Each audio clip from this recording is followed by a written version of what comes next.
So, Yun. 100, ano to, this is almost 100 million project. Okay, 100 million. Ito talaga, ninakaw yung 100 million na yun. Yun. Ninakaw yun. Wala eh. Wala ito eh. Ngayon lang ito nagkaroon eh. Ngayon lang hinari si Jojo eh. Subcon lang yan eh. Di ba wala siyang kasalanan. Naghahanap buhay lang yung kababayan natin na yan eh. Pero itong hayop na wawaw na ito. Ayun na. At yung kung sino man ang may-ari niyan. Oh, kita nyo, parang lumalabas yung pinapunta doon na nakapikit. Na ayaw sumagot. Parang totoo nga yung sinasabi ni Kasoto. Dadami lang ito. Merong nasa likod niyan. Naku, sino kaya yan? Henry Alcantara, effective today, is dismissed from the... Ngayon, he suspended it. Okay, he is now dismissed. I will call for a summary dismissal of Henry Alcantara. Yun, ha? And next week, I will ask the PWH legal to recommend filing charges, the appropriate charges against Henry Alcantara. Nako, yun na.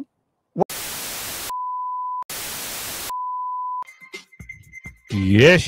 Good morning mga kasama. Nandito na naman si Kuya Goods nagbabalik. At syempre kung di ka pa nakasubscribe sa ating channel, pa-subscribe na lang po at hit mo na rin yung bell para updated ka sa ating mga video. Ayan, palala na ho ng palala ito mga nangyayari ngayon dahil mantakin nyo dito sa harap ng DPWH, dito sa Kamay Nilaan, harap-harapan pinagbabato itong mga kapulisan. Sino ang naka-front dito? Mga kabataan, hindi na ho nirespeto itong mga kapulisan. Bakit ganoon? Hindi natin masasabi kasi dahil meron ho silang nakikitang kamalian. Pero dapat hindi pulis ang naapektuhan eh. Yung sa bagay kasi kaya naman nandyan yung pulis para magkaroon din ng anong tawag dito? Kung halimbawa magkaroon ng komusyon o gulo, nandyan sila para sa peacekeeping. Pero sila ang napagbuntunan. May chismis. Ano yan? Hindi ho chismis pala ito. Umano'y 8 billion firearms insertion ng DILG iimbestigahan ng Kongreso. Nako. Baka dito nagkawan ng windong itong si Dahayer at saka dito si Vic Jan. Sa kadahilan na sibak ito si Dahayer. Nako po. Pinapanigan na ho ata ngayon nila si Dahayer kasi ang paniwala nila si Dahayer ang nagbigay credit dito kay Bungitngit. Dahil si Dahayer ang umaresto kay Tatay Digong. At itong si Dahayer din ang umaresto dito kay Pastor Kibuloy. Ngayon, dahil lang sa insertion di umano ng kanilang mga, alam mo nyo na yan. Umano 8 billion na pera kasi pinag-uusapan eh. Mahirap basta kwarta, nagkakatablahan. Woo! Ito, release tab na to ang mga kapulisan. Pasok natin. Yun na, itlog ata kamatis. Itlog at kamatis nagliliparan.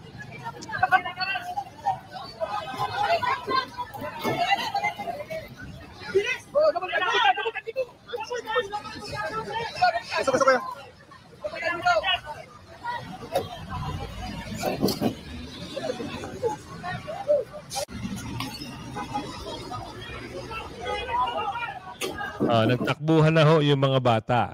Ang pulis ang napadiskitahan. Kasi imbis na yung harapan. Harapan kasi ito ng DPWH eh. Yun, nangyari yan kani-kanina. Habang nagkaroon ng ganyang pagbabato, nagkaroon din dun sa compound, di ba? Ngayon, ang kampo ni magrereklamo, ang kampo ni Diskaya maghahain ng kaso laban sa nagprotesta sa kanilang compound. Yun ang problema. Nanggigil na ang taong bayan. Kaya nga sabi, pag ang taong bayan nagalit, naku po. Sino ba ang makikita dito? Iba't ibang grupo yan. May mga grupong mababait, may mga grupong hindi mababait, may mga grupong durobo. Oo, naghalo-halo na. Pero, ang isipin nyo na lang, kaya nagkakaroon nito ng mga gantong, dahil galit sila sa korupsyon eh. Nagagalit ang taong bayan sa mga korap. Sino ba hindi magagalit? Sige nga, galing-galingan kayo. Bintang kayo ng bintang kay BP Sara. Paulit-ulit tayo. Bumabalik lahat ng mga baho nila. Kaya pala gusto nilang pabagsakin si BP Sara. Dahil sa 2028, hindi sila makakapandurobo. And siniwalat ng Maka Duterte. Tas-tas sila ngayon. Di ba? Umano 8 billion insertion. Tingnan natin to. Labanan ito ng amo saka yung kanyang sa kanyang bata. Sino yan? Si Dahayer at saka si si Vic Jan. Dahil saan? Sa 8 billion. Yung letter lang addressed to Congressman Valeriano. Yes, ano yung pinaka although sa letter nandoon na, what is the objective of Congressman Benny Abante of writing a letter to the chairman of the fellow congressman? To investigate yung purported let me see, let me read it first. Kasi this refers to a purported request for an 8 billion peso insertion. So, ang questions doon sa letter is, why is a budget insertion request being facilitated by the son of an undersecretary of the agency that would approve such request? What specific law or rule did PNP Chief Torre violate that led to his relief or removal? Also, the amount requested for... Wala kaming pakialam dyan sa inyo. Bahala kayo. Kayo, sige. Oo, kayo magbirahan. Pero sarswela lang yan. Bakit? May panibagong taktika na naman sila. Lilihisin na naman yung flood control. Kunyari iimbestigahan di umano, itong insertion. Nino, yung nababanggit na pangalan kanina. Pagtatakpan na naman. Itong flood control project. Bakit? May lumalabas na naman na. Trending sila ngayon eh. Diba? Trending sila ngayon. Baka mamaya, ang susunod nito, natakpan na naman ang usapin. Sa flood control dahil kanya-kanyang pasikat, kanya-kanyang komosyon, kanya-kanyang kwento, iba't ibang istorya. Matatakpan naman at matatakpan dahil trending ang Diskaya. Diba? Pero kawawa dito, sumatotal, kawawa dito ang kontraktor. Dahil nakalipad na yung mga gustong imbestigahan eh. Naka-escape po na. Nasa Amerika na isa. Yung dalawa pala nasa Amerika. Isa ba o dalawa? Kasi magkapatid yung nabalita eh. Diba? Ano yung pinaka doon? Ano ba tawag doon? Pinaka ending ng istorya. Wala na sila. Kontraktor ang natira, ganon. Si kontraktor na lang ang lagi ng naiipit. Paano yung mga nag-uutos? Paano yung mga nagbibigay proyekto kuno? Paano yung nagsabi na ito yung project, ghost natin yan? Kwento na lang yun. Istoryahin nga. Ganyan naman na sila eh. Tingnan mo yung Maynila. 2 billion ng pondo. Asan yung flood control project? Wala namang flood control project sa Maynila eh. Tuloy. Kaugnay sa ginawang protesta sa compound ng mga Diskaya kung saan pinagbabato ito ng putik ng mga rallyista. Magkakausap natin si Attorney Cornelio Samaniego III, ang abogado at tagapagsalita ng mga Diskaya. Magandang tanghali po sa inyo, Attorney. Magandang hapon po, Ma'am Cheryl. Opo. Ano po ang inyong reaksyon o ng pamilya Diskaya dito nga sa ginawa ng mga rallyista sa compound ng St. Gerard Construction na isang private property? Una po, siyempre, nalulungkot ang mag-asawang Diskaya. Gawa ng hindi naman dapat humantong sa ganito. Nananawagan po kami sa mga nagrarally dyan sa harapan ng opisina ng ating kliyente na sana po maging mainahon po sila at huwag po silang gumamit ng dahas o anumang paninira ng mga propriedad ng mga Diskaya. Sa demokratikong bansa po tayo, malaya po kayo makapaglahad ng gusto ninyo laban sa aming kliyente, pero sana po gawin ninyo sa tamang proseso at paligal na pamamaraan po. May legal action po ba nga planong gawin ang inyong kampo dito po sa ginawa ng mga rallyista, yung kanilang pagbabato ng putik at maging yung pag-vandalize po? Opo, re-reviewin po namin ng CCTV. Sa tamang panahon po, magsasampa po kami ng walang kaso laban sa mga organizers ng rally na yan. Kasi po, hindi po tama yung mga ginagawa nila. Ang gusto nila, accountability. Ano po yung ginagawa nila? Nagsasagawa po sila ng marahas na protesta laban sa kliyente po namin. So hindi po tama yan. Kung gusto niyo po ng accountability, dapat po sumunod po ang mga organizers ng mga nagrarally, sumunod po sila sa tamang proseso at batas. At ang mga spouses Vizcaya po ay sumusunod po sa batas, tumatalima sa patawag ng Senado at sa patawag ng House of Representatives po. Nung mga oras po ngayon, nasaan po? Sina Curly at Sara Vizcaya? Pwede po bang wag na lang nating disclose, Ma'am Cheryl? Kasi natatakot pa po sila, ma'am. Pati yung mga anak nila, nagkakaroon na ng problema. So, sa susunod na araw po, baka magkapa po ang spouses Vizcaya sa mga organizers ng naturang welda po sa harapan ng opisina at bahay po nila. Mayroon din ho ba kayong aksyon doon sa mga otoridad? May mga pulis naman daw ho nga nagtungo doon. Salamat po sa tanong, Ma'am Cheryl. Nananawagan po ako sa pambansang kapulisan sa ating pagiging General Nartates. Sir, pakiusap lang po, pwede po bang mag-deploy kayo ng civil disturbance sa police, personnel po ninyo sa malapit sa harapan ng bahay at opisina ng mga Vizcayas po. So, mga Vizcaya lang ang mga maapektuhan dito. Kasama po yung mga inosenteng nakatira doon sa mga kapitbahay nila. So, ito po kailangan pong maksyonan ng pambansang kapulisan. So, General Nartates, sir, baka pwede po magpadala po kayo ng mga kapulisan doon para naman po mabantayan ang mga propiedad ng mga Vizcaya in particular at ang mga naninirahan po doon sa malapit sa po sa kanila. Yung kanilang komunidad po in general po. Yan naman po ay gawain naman po ng kapulisan para ma-maintain po ang peace and order po sa kapaligiran. Alright. Ano pong posibleng kasong isampa po ninyo laban dito sa mga rallyista base po doon dito sa video na ipinapalabas po natin? Aaralin po natin maiki yan, Ma'am Cheryl. Hindi po na namin i-disclose. Pero kung may paninira po, damage to property yan. Kung ano man yung ginawa nilang paninira dyan or may vandalism, unjust dictation. Public scandal din, attorney. Si attorney talaga, ganun lang, ha? Kaso ito kasi mga galit. Hindi natin mapipigilan yan. May galit sila, Oo. Ngayon, usapin korupsyon. Ang gusto nila malaman sino yung behind. Sino yung nasa likod? Mas maganda niyan. Tumbukin na. Kasi dito sa kwento rito, sabi ni Soto rito, 4 sa 15 flood control firm, dami lang. Naku, merong nasa likod. Oo. Gumamit ng dami, pero ang behind the scene, ibang kontraktor. Meron talagang kontraktor na humahawak.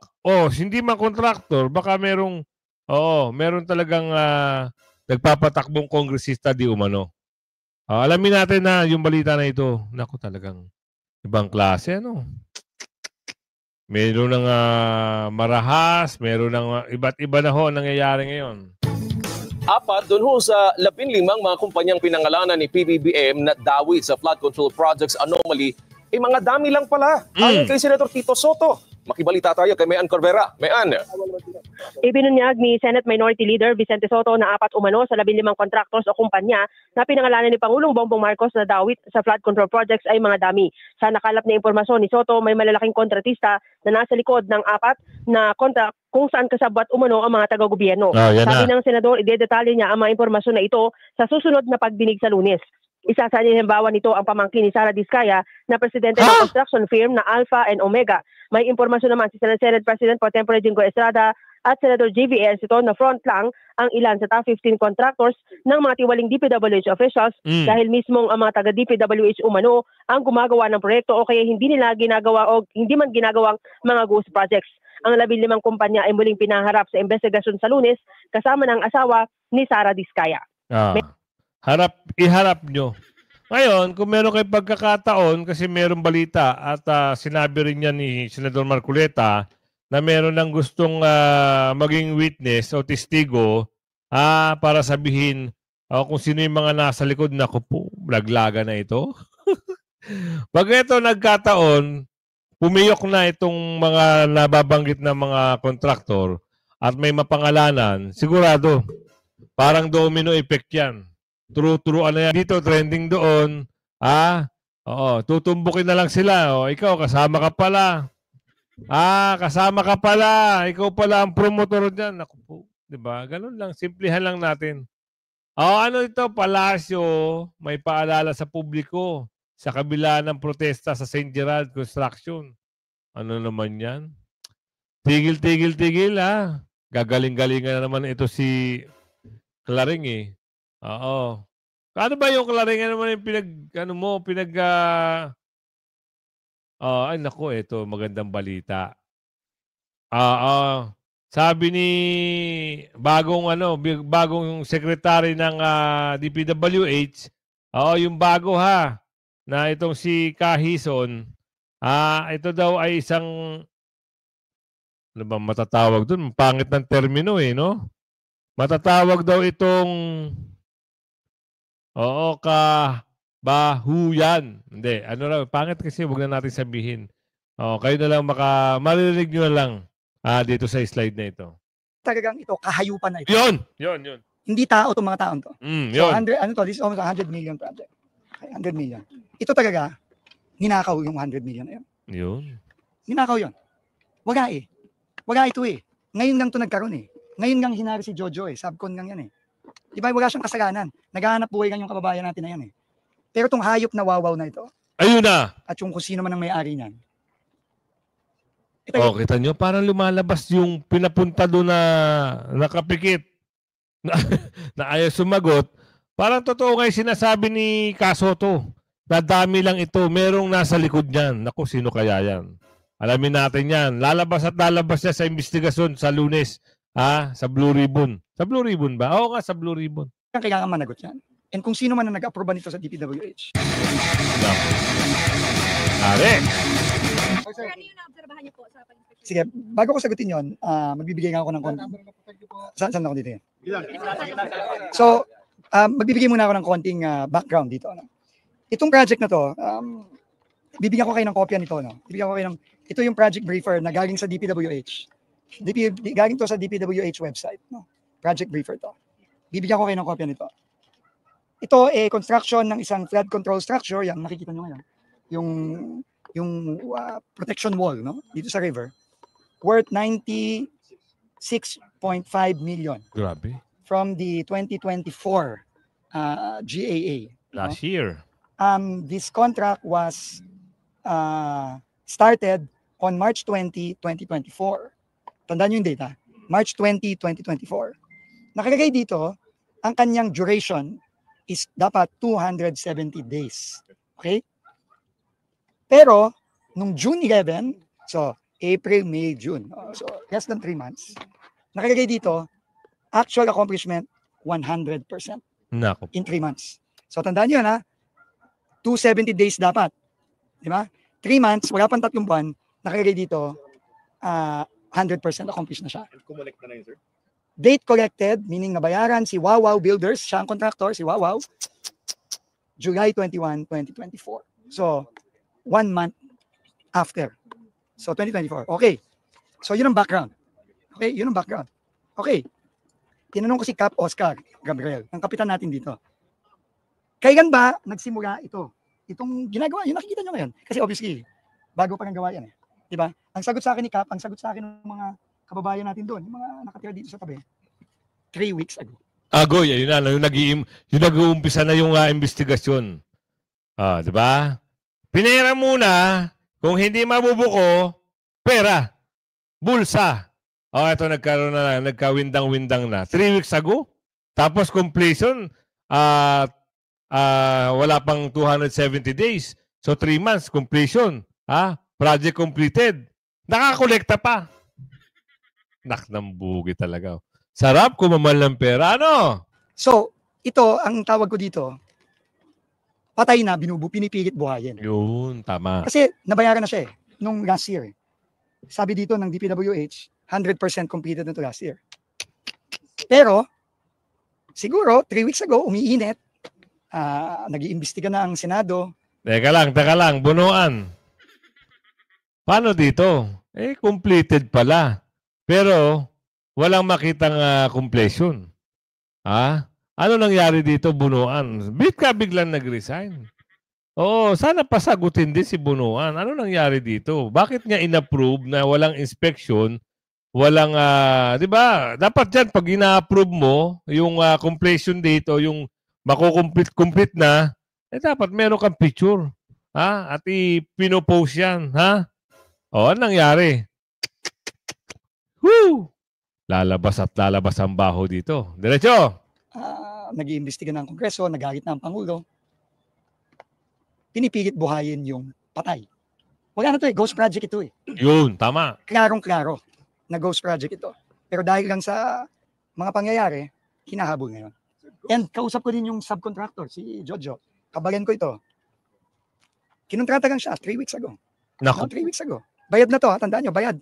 July 2024, bayad na to. Naka-record sa DPWH, completed. Ito na ang pinakamagaling at pinakamabilis na contractor na nakita ko. Na 270 days ang schedule. Just 90 days. In less than 3 months. Ito na ang pinakamagaling na contractor talaga. No? Pero, ito talaga ang example nung sinasabi ng ating Pangulo. No? Ito yung sinasabi ng ating Pangulo na talagang ito, kahayupan na ito. Hindi tao itong mga taon to. Yan na. Nakita niyo naman yung hirap ng mga kababayan natin dito. Gano'ng kadalas kang binabaha dito? Actually, never naman binaha. Last na pagbaha po is 1997. Pero ngayon? Ngayon po, hindi naman. Hindi ka naman binabaha. Hindi ka ba nagulat na may ginagawang flood control dito? Actually, hindi naman po kasi medyo, ito po kasing area ng Casa Vista is medyo mababa kaya may possible din. May possible. Pero ito talaga, wala to last year. Yes po, bali yung mga dulo lang po at saka yung simula. Pero yung pinaka-gap, wala po. So, this is almost 100 million project. 100 million. Ito talaga, ninakaw yung 100 million na yun. Sino kaya naghati-hati dyan? Secretary, Hison. Dison, Secretary Dison, sino kaya? Maaari kaya naming malaman na kami ho ay nagtatanong lang at ating kababayan. Maaari kayang malaman ng tao kung sino yung nasa likod niyan? Oo, yung proyekto na yan, sino naghati-hati sa 100 million na proyekto na wala naman palang proyekto? Ghost project, ika nga, sabi sa video. Alam nyo, ang lilikot na mga kamay ng mga, alam nyo yun, ang lilikot ng kamay ng mga, nasa likod nito. Wala ito Ngayon lang ito nagkaroon Ngayon lang hinari si Jojo Subcon lang yan Di ba, wala siyang kasalanan. Naghahanap buhay lang yung kababayan natin na yan Tama. Pero itong hayop na wawaw na ito. Yan, si Wawaw. Kung sino man ang may-ari niyan. Talagang kailangan managot yan. And kung sino man ang nag-approve nito sa DPWH. Yun ang sinasabi ko. Wala. Kung sino ang nag-approve sa DPWH. Ilabas, di ba? Problema may nag-resign. Sino ba nag-approve niyan sa DPWH? Lalo na doon sa collection. Kasi, pag mangongolekta ka, papakita mo yung picture. Tama? At siyempre, may inspection yan. Sino nag-i-inspect yan? Baka mamaya, may mga nagre-resign na. Ibig sabihin, pag nag-resign na, wala nang usapan, hindi na mapapanagot. Ganun ba yun? Hindi naman pwede yun. Nagtrabaho sila noon, nakinabang sila noon, panagutin sila kung sino dapat ang panagutin dyan. Wala, hanapin ko yung dokumento. Ano lang to, summary Saan? Meron ba? Ito. Ito pala. Hindi ko nakita yung signature. Ang nag-clear down nito, si JP Mendoza, Nako. Chief Construction Section, si Bryce Erickson Hernandez, Assistant DE, saka si Henry Alcantara at that time DE. Ayun na. Alcantara pa rin. District Engineer, Alcantara. Alcantara na kinokonekta nila kay Tatay Digong. Alcantara. Umamin ka na. Pag umamin ka, tapos si Tatay Digong naman ang tuturo mo, wow, galing-galingan ka na naman. Baka sarsuela na naman ito, ha? Oo, ito yung pinadala natin ng lookout order. So, ganito na lang. No? Bago tayo mag-usap pa. Today, I'm going to announce, number 1, Henry Alcantara, effective today, is dismissed from the... Ngayon, he's suspended. Okay, he is now dismissed. I will call for a summary dismissal of Henry Alcantara. Yun, ha? And next week, I will ask the PWH legal to recommend filing charges, the appropriate charges against Henry Alcantara. Nako, yun na. Whatever, well, obviously criminal to. No, criminal to. Tama! Pag nanakaw ito eh. Pag nanakaw 100 yan. million. 100 million. Hindi lang yan, Secretary. Diyan lang sa proyekto na yan, paano sa ibang proyekto pa? Sige nga. Paano yung ibang proyekto? Sana, oo. Yung kasabwat, yung nagsasabwatan. Sama-sama sila doon sa bilangguan. Para masaya. Diba? Budgetan ng gobyerno, nagkautang-utang ang gobyerno. Tapos ito, nanakawin. Sarap niyong tanggalan ng ngipin. Kayo mga dorobo, no? Grabe. Kawawa yung mga taxpayer sa mga dorobo na yan. Ganda ng apelido. Birahin mo ng birahin, Secretary Dizon. 100 million. So si Henry Alcantara, dismissed, and we will recommend filing of charges with the Ombudsman. Bryce Fernandez, JP Mendoza, I will already begin proceedings of dismissal. Yeah. May proseso tayo dyan, kailangan nating sundin yan. Pero sisimulan na natin yan at hindi ako magtataka na madidismiss na rin to very, very soon. Pero hindi na natin hintayin yan. Papayagan na rin natin kasabay ni Henry Alcantara ng appropriate charges sa Office of the Ombudsman. So I will order the DPWH legal team to already prepare the necessary recommendations supported by documents such as this,